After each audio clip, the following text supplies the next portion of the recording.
Ah, you guys, I miss you. Oh, my advanced photography class. I'm every time I'm surrounded by kids that love the product or love the subject. It's super interested. I've got kids that are already making money at photography. I don't know how much money we're all making during this terrible quarantine time, but whatever. People that have legitimate interest in this subject, and you all bring such an energy to the class. It's fun, it's witty, it's lighthearted. It's exactly what I crave, right? And here we are for months not having it. But I wanted to just sort of impress upon you the importance of having this time to our advantage, right? Using this time to our advantage. I wanted to. You probably saw a couple days ago, or yesterday actually, I posted that announcement, just kind of encouraging everyone to get motivated and hand in things and stuff like that. You guys are the type that are go-getters. You're the ones that that want to achieve and want to. You're seeing photography as an interest, as an outlet in this weird time, right? So hopefully, this is either a hobby or better, and you're seeing this as a chance to sort of get out there and use this as an outlet, so you're not just cooped up inside and stuff. Of course, we have to be safe and all that, but I wanted to take the time just for a sec. This is the video that we are currently watching, so if you clicked on it on Canvas, here it is. If you saw it on my olitv.com YouTube channel, here it is. But this video right here has, 1,400 views right now? It's kind of cool. Of all of the videos that I've made for my daily video challenge, which, by the way, is right here, of me getting a haircut, and many other things. There's a whole playlist full of them. By the way, we got a new computer lab. Maybe I ought to give you a tour of the computer lab so you see it. This is the video we're currently watching. Right underneath it, I just put a quick little reminder. This is that announcement. Hey, Photo 2 class, I'm really missing you. You're powerful, smart, hard workers, and I miss your energy. You may have noticed that I'm going very light on the rigor of what I'm requiring of you. This is because, number one, Maslow's hierarchy of needs tells me that you have bigger fish to fry, like ensuring that your own safety and not running out of toilet paper. Number two, your other classes might be laying it on heavy, so I want to ease off so as to not stress you out. Boy, isn't that true. All I hear are stories of people that are just, stressed out beyond capacity because they're working on crazy amounts of work. So I'm giving you less on purpose. What we do in this class is also very hands-on. The projects are bigger than just daily, simple hand-ins, right? Even though there isn't much to do for this class, that doesn't mean don't do anything at all. In fact, because I'm not asking much, the stakes are higher, right? Each grade matters much more. Handing in a single project could make the difference between failing and passing. It did break my heart over the weekend when I had to put midterms in. There were so many that I had to fail. Not just in your class, I'm saying just in general. I had to put so many Fs in just because kids didn't hand things in. I'm like, come on, guys, hand things in. But I know you're dealing with stuff. And I know, like, some people are just living under the guise that they are dealing with stuff, but really it's just like time to kick back or whatever. So, judge your time. One of those videos, the very first video that I posted in that playlist that you saw, was how to kind of stay sane throughout all of this. And watch that one. There are 4 main topics that I think help, that you can look over. From here to the end of the year, I will be asking you to do 1, maybe 2 more assignments, and that's it. But I'm asking, oh my gosh, please do them. Right? When you hand in an assignment, even if you hand it in well after the deadline, I am still happy to take it for full credit. Okay. Now there is a point where I have to give you a final grade and whatnot, but I would like you please to, to know that yeah, if it's past the deadline, that's okay. I'm still going to take it. In fact, you may have noticed the Evoking Emotions I've sort of resurrected, and I've posted it for a later deadline. Now, some of you have that one handed in already, and if you've handed that in, that's awesome. If you haven't handed that one in, then that one's on the table again. We need to do that one. And if you don't have the footage for that, if you don't have the pictures for that, then unfortunately we have to take those pictures again. But hopefully you do have it on your camera. Yeah.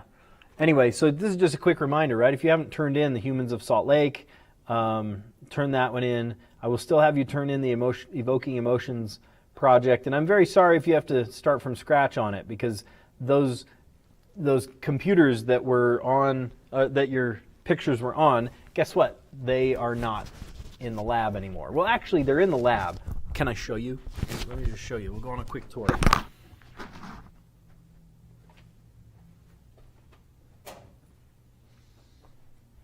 Okay, so I'm not wearing my mic anymore, so it's going to sound a little distant.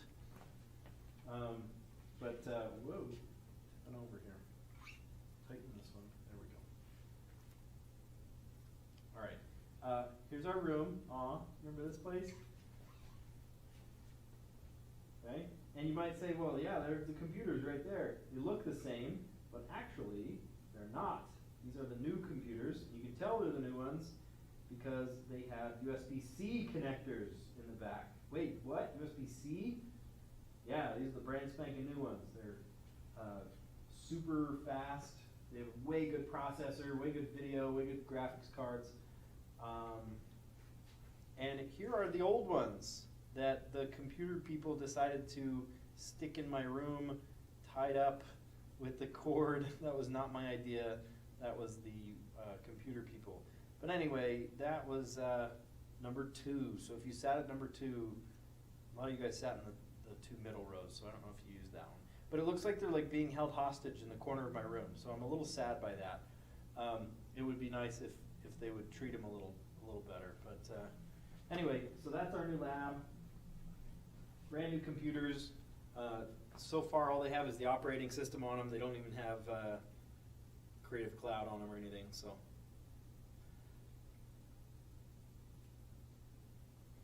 All right, we're back.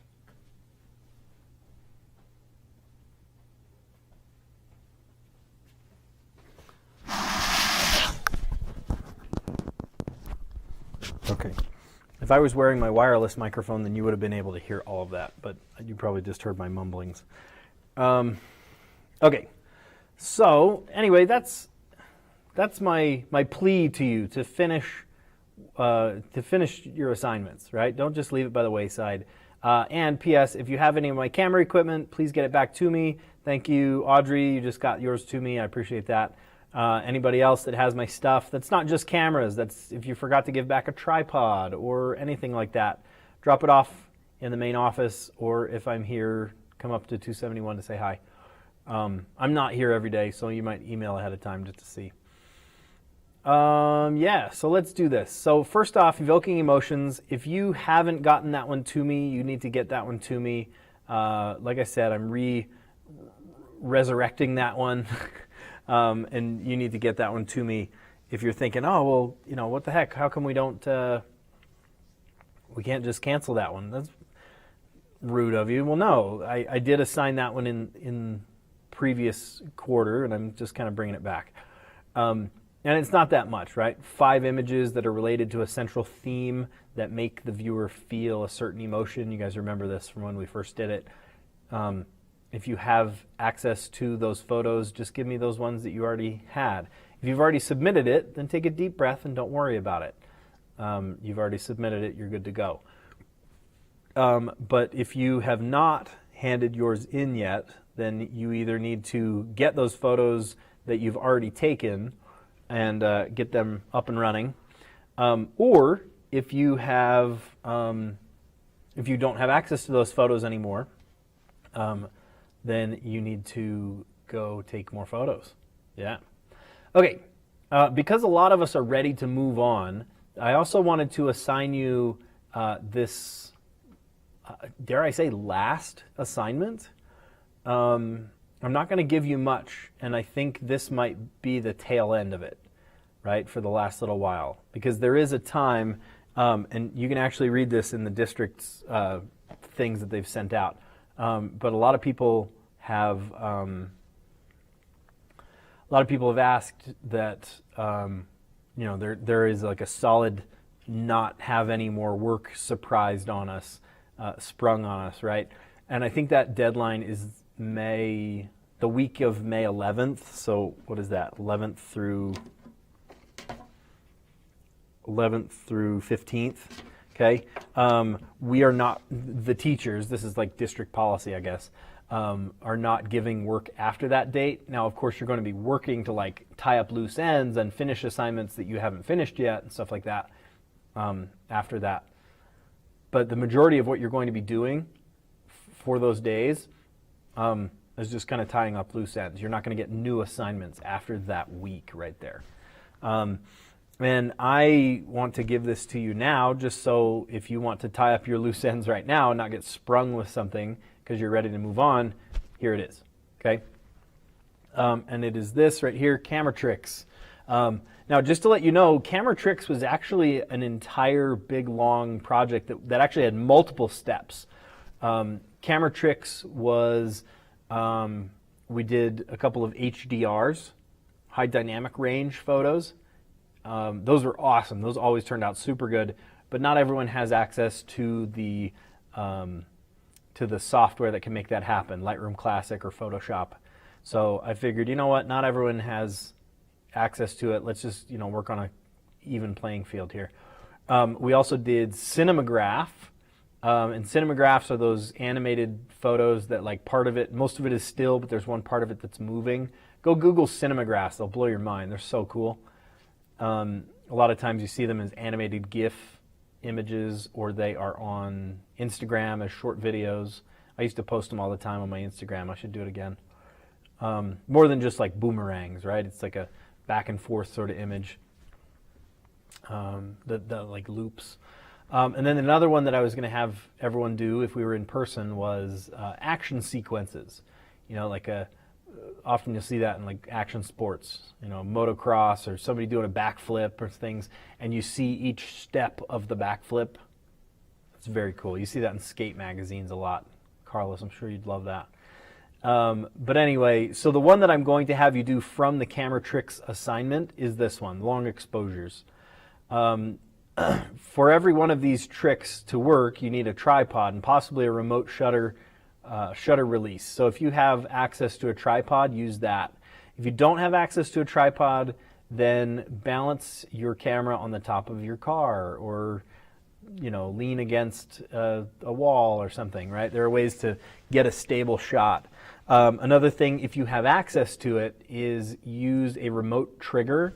Now the remote trigger on your camera could be like an actual physical remote, that's on a wire and you push the button, lock it into place.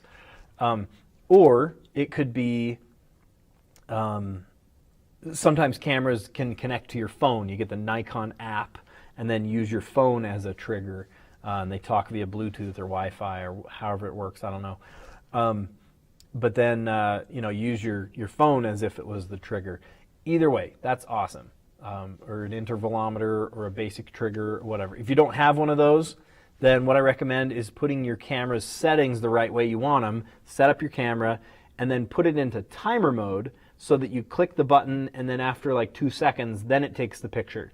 The reason you don't want to click it is because it might move the camera when you hit the shutter button, right? So you hit the shutter button, it moves, and then it settles, and then it takes the picture, right? So that's why you'd want to be in timer mode.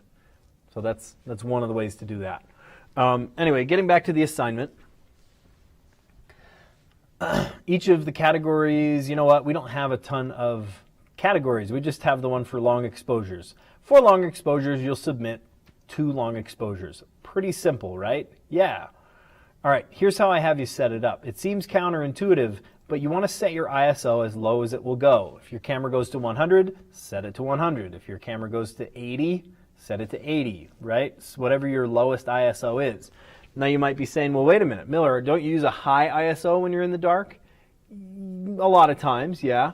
But think about it. If you're using a long shutter time, if you need more light, then you just open it longer, right? Or you can open the aperture or close down the aperture to control it.